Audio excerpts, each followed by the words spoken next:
අයිබුවන් සියලුම දෙනාට. ඉතින් කරදර ගංවතුර එහෙම නැත්නම් නායයන් ASCII මේ වගේ ලග්න පලාපල කේන්දර වැඩසටහන් බලන්න ජ්‍යොතිෂයේ දේවල් බලන්න කාලය අඩු වෙන්න පුළුවන් සහ ඒ දේවල් වෙනුවෙන් කාලේ නාස්ති කිරීම අපරාධයක් කියලා හිතෙන්න පුළුවන්. නමුත් මම දැන් මේ කියන්න යන්නේ අපිට ඊළඟට මොන වගේ කරදරයක් වෙන්න පුළුවන්ද?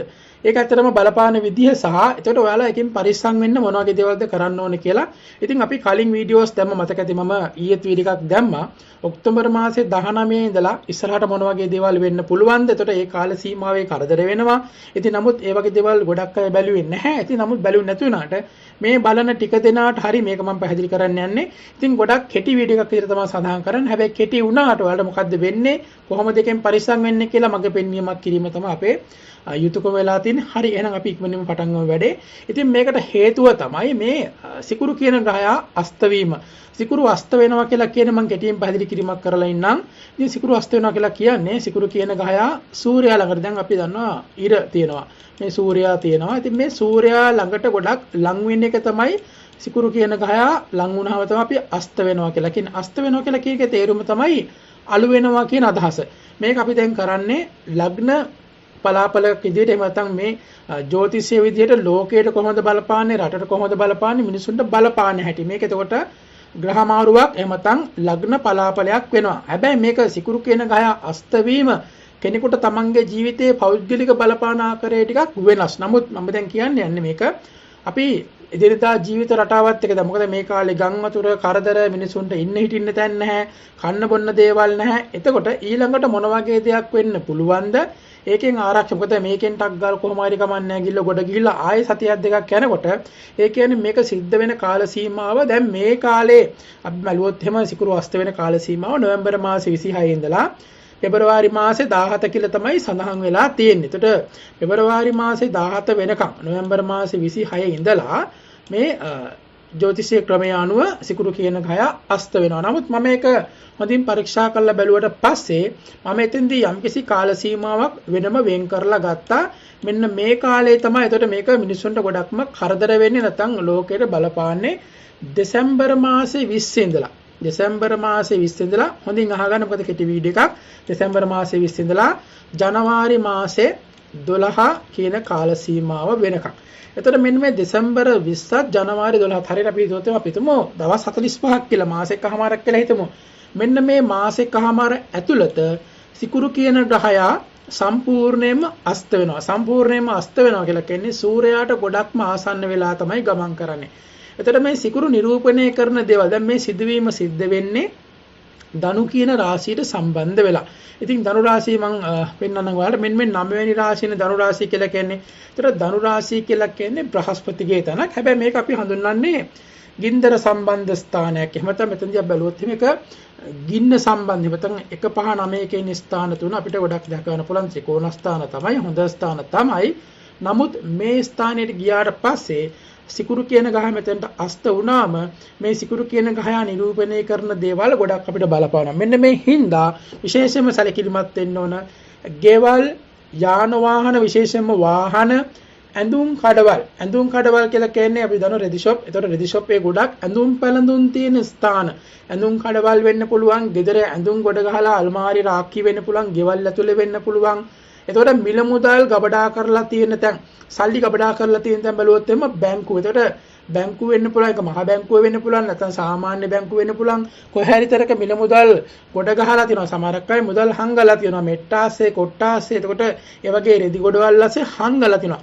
හැබැයි ඒ සල්ලි වලින් ප්‍රයෝජනයක් ගන්න බැරි වෙන්න පුළුවන්. ඒ නිසා ඔයාලා එහෙම දේවල් කරලා තියනා ඉන්නවනම් සල්ලි කොහේ හරි තැනක හංගලා ගෙවල් ඇස්සේ වෙන්න පුළුවන්. ඒක බැංකුවේ වුණොත් අපිට ඒක කිසි දෙයක් කරන්න වෙන්නේ නැහැ. හැබැයි ඒ වගේම අපි දැන් මෙතෙන්දි කරන්න වෙන අපිට කරන්න පුළුවන් දේ තමයි ඒ යම් ගිනි ගැනීම සිද්ධ වෙන්න පුළුවන් කාල සීමාවක් නිසා. මොකද සිකුරු කියන ග්‍රහය අස්ත වෙනවා කියලා කියන්නේ සිකුරුගේ දේවල් ප්‍රයෝජනයට ගන්න බැරි වෙන කාලයක්. සිකුරුගේ දේවල් සමානයි. සිකුරු බැලුවොත් එහෙම ගෙවල් වලට සමාන වෙනවා, වාහන වලට සමාන වෙනවා, ඇඳුම් පැළඳුම් වලට සමාන වෙනවා, සල්ලි වලට සමාන වෙනවා. ඒතර මේ මෙන්න මේ ප්‍රධාන දේවල් 4 කියලා කියන්නේ ඇත්තටම මිනිසුන්ගේ මූලික අවශ්‍යතාවයන්නේ.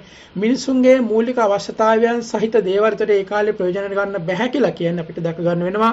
ගෙවල් දොරවල් ගිනි ගන්න පුළුවන් හදිසියේ, බැංකු ගිනි ගන්න පුළුවන්, පන්සල් ඒක වගේ තමයි ආගමික ස්ථාන. මොකද 9 වෙනි කොටුවේ තමයි මේක සිද්ධ වෙන්නේ. ඒ කියන්නේ ධනුරාශිය තමයි සිද්ධ වෙන්නේ. ධනුරාශිය කියලා කියන්නේ ආගමික ස්ථාන, පන්සල, ධර්මයට සම්බන්ධ ස්ථාන, ආගමික පොත්පත්, දැනුම තියෙන විශේෂයෙන්ම පුස්තකාල වෙන්න පුළුවන්. අන්න මේ දේවල් ගිනි ගන්න. මොකද මෙතනදී සමස්තයක් විදිහට බැලුවට පස්සේ මේකේ ප්‍රධානතම ප්‍රතිඵලය බාටපත් වෙන්නේ සිකුරු කියන ගහයාගේ දේවල් අපිට ප්‍රයෝජනෙට ගන්න වෙන්නේ නැහැ. ප්‍රයෝජනෙට ගන්න බෑ. තියෙනවා හැබැයි ඒකේ වැඩක් නැහැ. වාහන ඒ වගේ දේවල්. ඉතින් මෙන්න මේ හින්දා ඔයාලා විශේෂයෙන් මේ මිල මුදල් හංගලා ඒ වගේ දේවල් තියෙනවා නම් වාහන ගිනි ගන්න සම්බන්ධ ස්ථාන තියෙනවා නම් එහෙම දේවල් තියෙනවා නම් ඒ දේවල් හදිස්සියේ මොන හරි ඇඳුම් කඩයක් කරන කෙනෙක් වෙන්න පුළුවන්.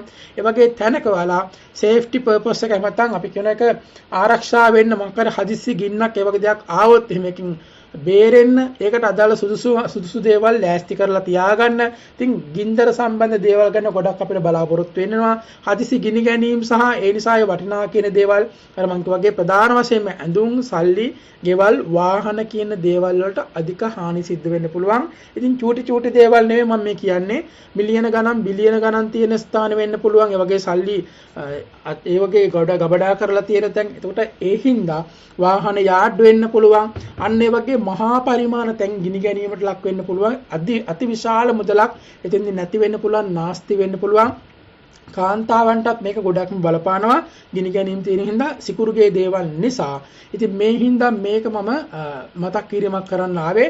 ඒ නිසා නැවත මතක් කරන්නම් කාල සීමාව දෙසැම්බර් මාසේ 20ත් ජනවාරි මාසේ 12ත් ගිනි ගැනීමකට ලක් වුණොත් හදිස්සියේ ඒකෙන් බේරෙන්න එහෙම නැත්නම් ඒ ගින්න නිවා ගන්න පුළුවන් විදිහක පරිසරයක් ගොඩනගලා තියාගන්න. වතුර වෙන්න පුළුවන්, එහෙම නැත්නම් වෙනස් ගිනිනීමේ උපකරණ වෙන්න පුළුවන්. ඒ දේවල් ලෑස්ති කරලා තියාගන්න. වාහනයක ගමන් කරන කෙනෙක් වුණත් තමන්ගේ ආරක්ෂාව ගින්දර සම්බන්ධ දේවල්ට හදිසි ගිනි ගැනීම ලක් වුණොත් එහෙම එකෙන් බේරෙන්න පරිස්සම් වෙන්න පුළුවන් ක්‍රමවේදයන් හදලා තියාගන්න. අන්න එතකොට ගොඩක්ම ඔයාලගේ ජීවිත ආරක්ෂා කරගන්න පුළුවන් වේවි. වටිනා කියන දේවල් ගිනි නොගන්නා තැන් වලට ස්ථානගත කරන්න පුළුවන් තරම් උත්සාහ කරන්න. ඒ වගේ තමයි ඇඳුම් පැළඳුම් ගින්දර තියෙන තැන් වලට ගොඩක් ලං කරන්න එපා. ගිනි ගැනීම සිද්ධ වෙන්න පුළුවන්. එතකොට එච්චරම ෂුවර් එකක් නැති ස්ථානවල තියන්න එපා. ඉතින් මෙහෙම ආරක්ෂාවක් පරිස්සමක් එක්ක ඔයාලට ගියොත් එහෙම ජනවාරි 12-15 වගේ කාල සීමාවන් පස්සේ මේකේ තියෙන ඒ දුෂ්කරතාවය මගහැරලා යනවා. ඉතින් මොකද හේතුව දැන් පෙබරවාරි 17 වෙනකන් අස්ත වෙනවා. අස්ත වුණාට ඒ බරපතලම කාලේ තමයි මේ ජනවාරි 12 වගේ කාලේ වෙනකන් තියෙන්නේ දෙසැම්බර් 20 ඉඳලා. ඉතින් ඒ හින්දා මම හිතනවා හැමෝටම මේ කාල සීමාවේ මොකද එක පිට කරදරෙනවා. ඉතින් කියන්න කනගාටුයි වළක්වන්න බෑ. නමුත් අපිට ඒක නොකිය ඉන්නත් බෑ. 2027 කියන කාල සීමාවෙන් පස්සේ මිනිසුන්ට හිතා ගන්න බැරි විදිහේ ප්‍රශ්න එන්න පුළුවන්. ඒක ගොඩක් වෙලාවට මහා පරිමාණ නියඟයක් වෙන්න පුළුවන්. මහා පරිමාණ කැලෑ ගිනි ගැනීම, ඒ වගේ ගිනි ගැනීම වෙන්න පුළුවන්. ඉන්න තැන් එහෙම නැත්නම් ඉඩම් දීපොළ ඒ දේවල් වලට මිනිසුන්ට යන්න බැරුව ඒ වගේ ටිකක් ව්‍යසනකාරී කාලයක්. මොකද ওই කාල සීමාවේ හේතු එනවා කටක රාශියට. ඒ වගේම තමයි සෙනසුරු කියන ගහයන් නීච වෙනවා. ඉතින් ওই කාල සීමා මිනිසුන්ට රැකියාවක් කරගන්න බැරුව, කන්න බොන්න දේවල් නැතුව යම්කිසි ව්‍යසනකාරී කාලයක් බාරපත් වෙන ප්‍රතිදී දේවල් අපිට අත්තන වළක්වන්න බෑ. නමුත් අපිට මේ දේවල් වලට මුහුණ දෙන්න පුළුවන් වටපිටාවක් හදාගන්න තමයි හැකියාව තියෙන්නේ. ඉතින් මම හිතනවා මේ දේවල් එක්ක ඉඳලා ඔයාලගේ තමන්ගේ ගෙදර තියෙන දේ, තමන්ගේ ගෙදර ඉඳන් කුප්පි ලාම්පුවද, ගිනි පෙට්ටියද ඒ දේ තියෙන තැන ඉඳන්ම අයින් කරගෙන පරිස්සම් කරගත්තොත් එහෙනම් මම හිතනවා මේ කරදරකාරී තත්ත්වයන්ගෙන් මගහැරලා ජීවිතේ ගොඩක් පරිස්සමෙන් ඉස්සරහට යන්න හැකියාවක් ලැබෙවි. ටික 2024 කිට්ටු වෙනකොට ඇත්තටම ගොඩක් කරදර වැඩි. අපිට කරදර ගැන තමයි කියන්න වෙන්නේ. ඉතින් අන්න ඒ නිසා හැමෝම පරිස්සමෙන් ඉන්න. මොකද හිත හදන්න හොඳයි කියලා කියන බෑ. මගේ channel එකේ කවදාත් මම මෙච්චර හම්බ වෙනවා, සල්ලි හම්බ වෙනවා, කෝටි ගණන් හම්බ වෙනවා කියලා කියන්නේ නැහැ. මොකද හේතුව තමයි ඇත්ත දකිරි දේ කියලා කෙනෙකුට මග පින්වීමක් කරලා එකෙන් ගැලවෙන්න ක්‍රමය තමයි කියලා දෙන්න ලෑස්ති වෙන්නේ.